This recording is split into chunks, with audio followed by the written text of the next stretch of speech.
Before combat aircraft enter hostile territory, electronic warfare teams are the first to fly into the danger zone.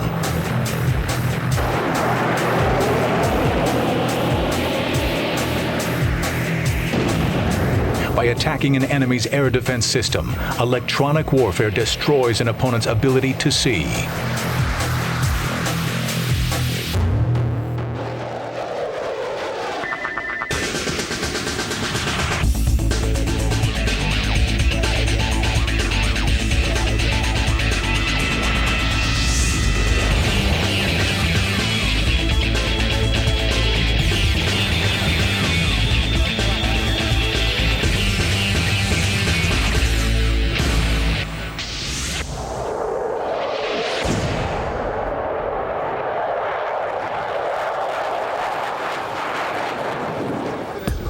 In modern air combat, radar is the principal means of detecting and downing enemy aircraft. Ground-based radar systems locate aircraft and then vector fighters to intercept and eliminate them. Even if the aircraft pass through the barrier of fighters, they encounter a defensive wall of radar-guided munitions. In order for aircraft to survive in this deadly arena, enemy radars must be suppressed. This is the function of electronic warfare. Electronic warfare aims to blind the enemy by jamming or destroying their radars, crippling their ability to defend themselves. The U.S. began using airborne electronic warfare in World War II, sending specially modified aircraft called ferrets to detect enemy radar sites. These electronic reconnaissance missions were a valuable addition to the Allied tactical air effort, and ferret aircraft would continue to fly throughout the Cold War.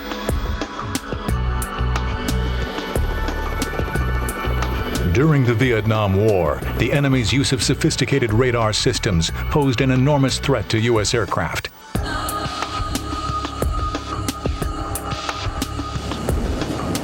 In response, the U.S. formed electronic warfare units called Wild Weasels, a name derived from their ferret ancestors.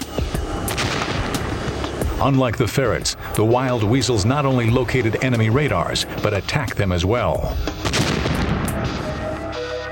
It was the Wild Weasel variants of the F-105 that assumed the bulk of the anti-radar missions over Vietnam.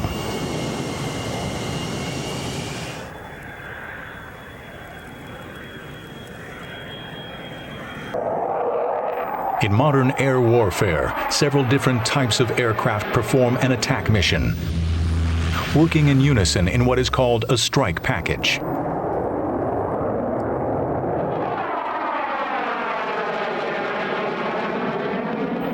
The strike package includes attack aircraft to deliver bombs against targets, fighters to defend package aircraft from enemy fighters, and finally, the electronic warfare aircraft, which provides protection against any radar-guided threats. Our job is to support other strike packages. People have to realize that electronic warfare is what the guys in the Pentagon and the bigger guys like to call a force multiplier. If we were to send a package by itself into a specific target area without electronic warfare support, their rate of destruction or their rate of being engaged by the enemy is astronomical, versus when we're on station doing our job, taking out the enemy's eyes, it being extremely low. The electronic warfare component of a strike package is based on a triad of aircraft.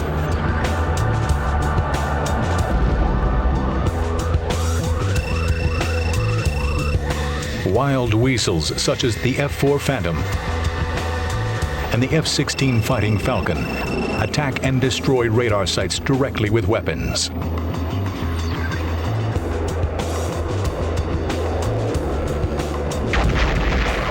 Jammer aircraft attack enemy radar systems electronically. The jamming role was fulfilled by the EF-111 Ravens until 1995 and is now handled by the EA-6B Prowler aircraft. The final element of the electronic warfare triad is the EC-130 compass call, which jams the enemy communication nets that connect the radars to the enemy missile batteries. Each of these elements play a vital role on the battlefield. Its importance, of course, can't be understated. Without us, there'll be unacceptable losses on the part of other ground attack aircraft or penetrating interdiction type aircraft. You're on it. The mission of Wild Weasel pilots is one of the most dangerous in the field of tactical air power. The Wild Weasel motto, "First in, last out," tells the story. The Wild Weasels will be the first element of the strike package to enter enemy airspace, paving the way for the attack force. And they will be the last to leave, acting as a defensive electronic rear guard. We go out to an assigned area, to our target area. We usually go out there first and ahead of a package, and our job is to locate those radars and bring them down, suppress the radars, kill them if we can. The other airplanes are dependent on us to keep those SAMs down for them as they go through to their targets. So we're out there on the front line for most of the time while we're flying. After the Vietnam War, equipment changed, but the Wild Weasel mission remained the same. The F-4 Phantom had been the U.S. Air Force's primary fighter aircraft in Vietnam. With the arrival of the F-15 Eagle fighter in the late 1970s, the Phantoms switched roles, becoming Wild Weasels instead.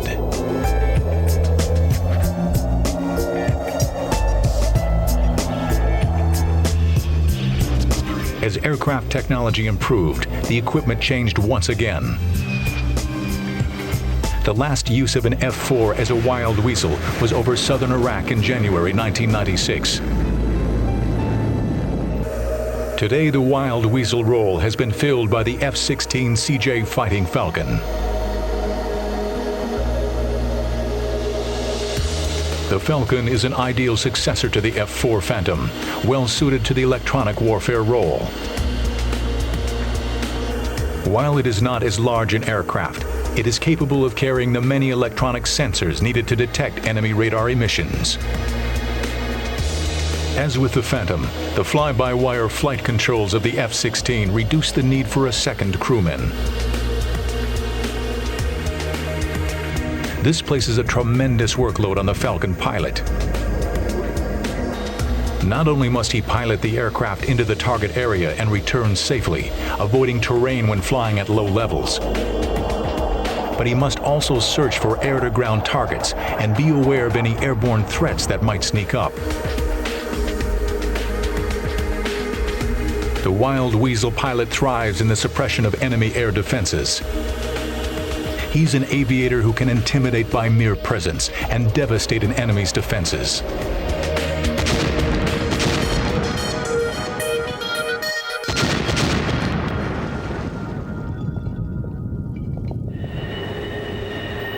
In the early 1980s, the F-4 was the only Wild Weasel aircraft.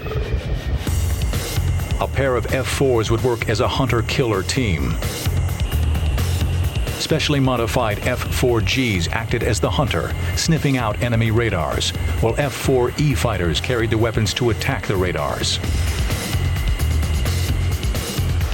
F-16s first replaced the killers, serving alongside F-4G Phantoms in the hunter role.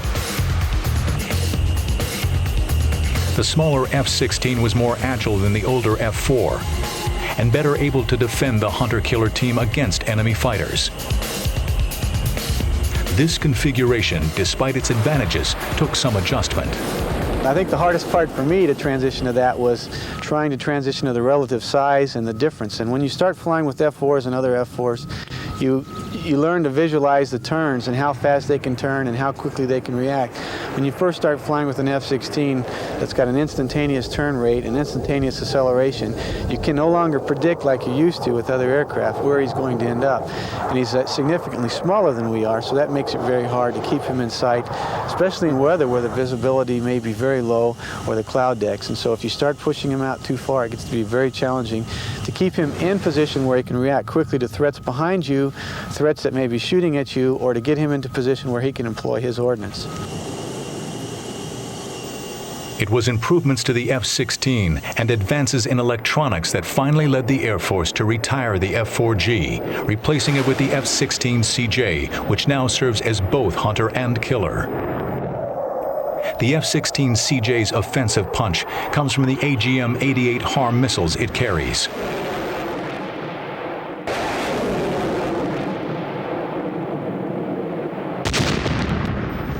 It also carries a HARM targeting system, which allows the Wild Weasel pilot to fire his HARM missiles from longer range and with greater accuracy.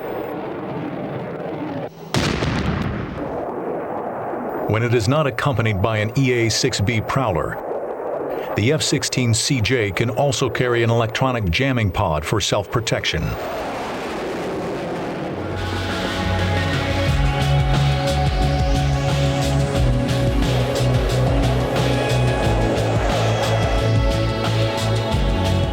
The environment of the Wild Weasel mission is different from that of other fighters. The Wild Weasels often operate at very low altitudes, using terrain features such as hills and trees to mask their aircraft from enemy radars. Flying low to the ground is and it's exciting in its own right, just because of the rush of the ground going by you. Flying air to air, though, is, to me, that's what a fighter pilot really is. I enjoy flying air to ground, though, because it offers me a chance to diversify and it keeps all my skills home, air to air and air to ground, because you have to do both to win the war. The F-16's suitability to the Wild Weasel mission is due to its particular virtues. It is a small, very agile fighter, ideally suited to either dogfighting or treetop level attack. Because the Wild Weasels will be at the very tip of an attacking strike package, they have to be able to defend themselves against enemy fighters. In order to get to the target area, you're going to have to fight your way there, and part of that is flying air to air and defending yourself, and if necessary, be offensive in order to get to the target area. We do quite a bit of air-to-air training. The squadron on a whole is anywhere from 30 to 50% of our sorties would be a ballpark figure. Air-to-air training is, of course, basic to any kind of application of aerial tactics. If you can fly a good air-to-air sortie, then you'll probably be able to do other missions very well. The F-16 Falcon is much more sophisticated than the older F-4 Phantom it replaced. The Falcon was the first combat aircraft to employ fly-by-wire controls, a method of flight controls relying on computer-assisted stabilization instead of the conventional mechanical and hydraulic systems. Not surprisingly, the F-16 was dubbed the electric jet. We call it the last of the sports models. It's extremely easy to fly.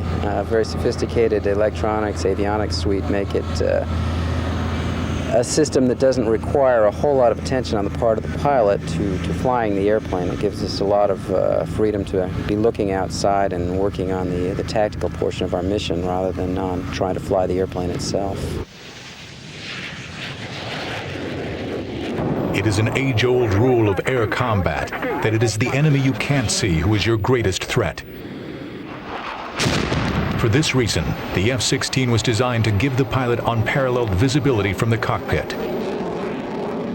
You get an excellent view. The way you're sitting out here, you really can't even see your wings, so you have an incredible amount of field of view around you, either to your right, to your left, and in front of you, and even behind you, because you're sitting above most of the fuselage of the aircraft.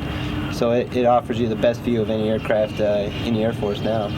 Well, it's different than most airplanes in that you don't really sit inside it, you sit on top of it. There's very little airplane around you, and the canopy rails are in fact down around your hips. So you have a sensation of being out in space all by yourself. We think of it as being on the tip of a pencil, and it's almost like the airplane is attached to you. Because of the nature of the flight controls, fly-by-wire, a stick that doesn't move, you have the sensation of thinking the airplane instead of flying it. It's so responsive. If you want to go somewhere, it does it. So it's very easy to fly.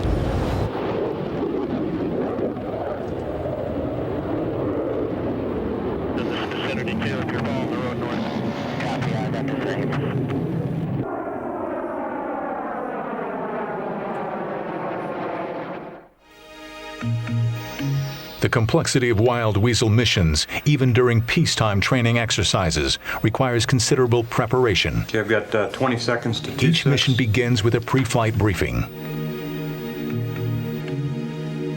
Our mission today is to support strikers who are going to be passing through our target area. We want to suppress threats for a 10-minute period, and just briefly want to do corridor ops for that entire 10-minute TOS.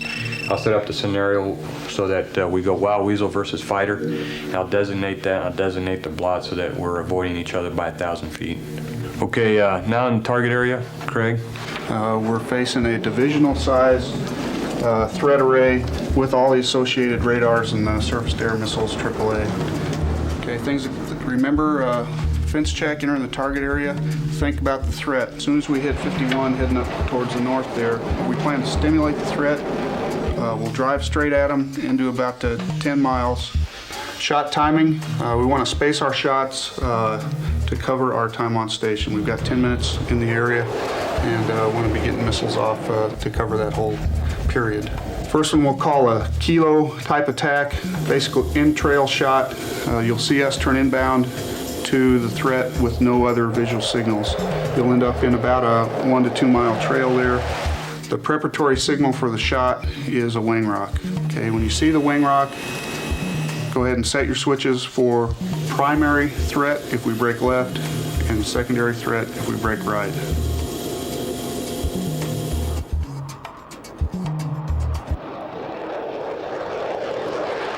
The wild weasel can significantly impact the success or failure of a mission because we are the only unit around, we are the only type of aircraft or system available in the world now that can go after these mobile emitters and these mobile AAA and SAM sites, pick them out, identify them, and either take them out with our missiles or else send in some other aggressors to take them out as well.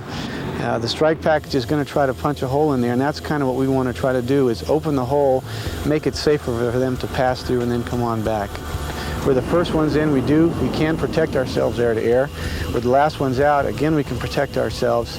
However, it's a little discomforting to go in there without any other air assets guarding you and to come out behind everybody else, including any stragglers that they may have or somebody who's sustained battle damage. Because although we're going to try to protect ourselves, given a chance, we'll try to protect anybody who's coming out that's on our side. So it makes for a lot of work.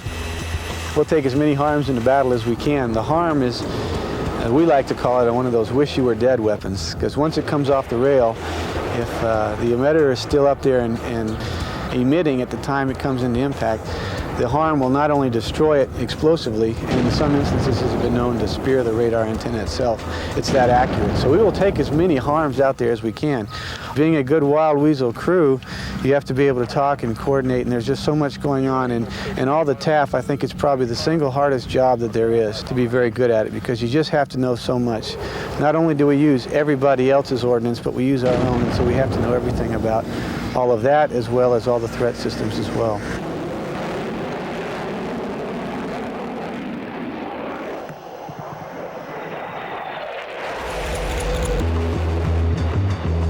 There is more than one way to handle enemy radars. Wild weasels destroy enemy radars one at a time. It is often critical to blind large numbers of enemy radars, even if only temporarily. Electronic jamming aircraft emit powerful bursts of energy that flood the antennas of enemy radars, making it impossible for them to distinguish targets. For this role, the U.S. Air Force deployed specialized variants of F-111 strike aircraft called EF-111 Ravens. It's the aircraft that takes out the enemy's eyes. We jam the radars. The wild weasels hit the radars with missiles, and the compass call basically takes out the communication links that the enemy has set up. We will go out and orbit off in an area where the strikers are going to go in and drop their bombs. And at whatever the frequencies of those specific radars are, we will jam just some random frequencies, a noise, and hopefully by doing this, the scopes of the enemy radars will become so cluttered up that they won't be able to pick out where the strikers are. As with the Wild Weasels, the equipment has evolved, but the role remains the same. Electronic jamming is now the job of the EA-6B Prowler.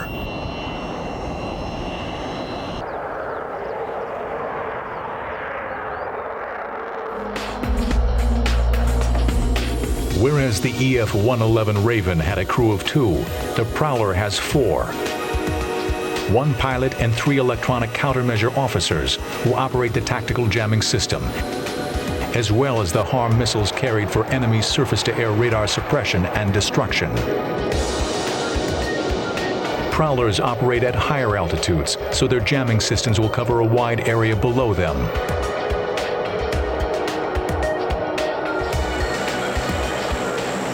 The EC-130H Compass Call aircraft provides a non-lethal means of denying and disrupting enemy communication systems, degrading their combat capability and reducing losses to friendly forces.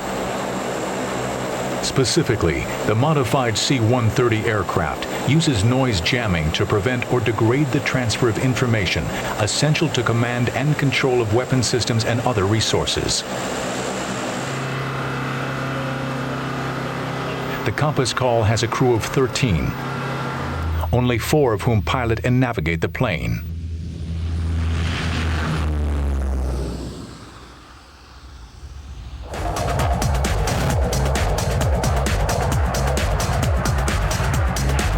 To support a strike package during its attack, the Wild Weasels will go in first to destroy particularly dangerous radar sites. The Prowlers will orbit near the attack area, broadcasting jamming signals at the remaining radar sites.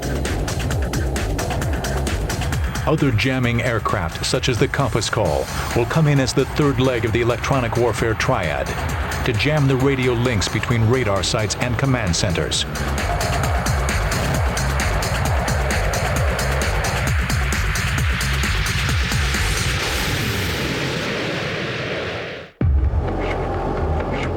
The mission of electronic warfare pilots may not seem as glamorous as that of fighter pilots. Their aircraft lack the offensive punch of attack aircraft. But it is the electronic wizardry of the Wild Weasels, Prowlers, and Compass Calls that can make the critical difference between defeat and victory in modern air combat.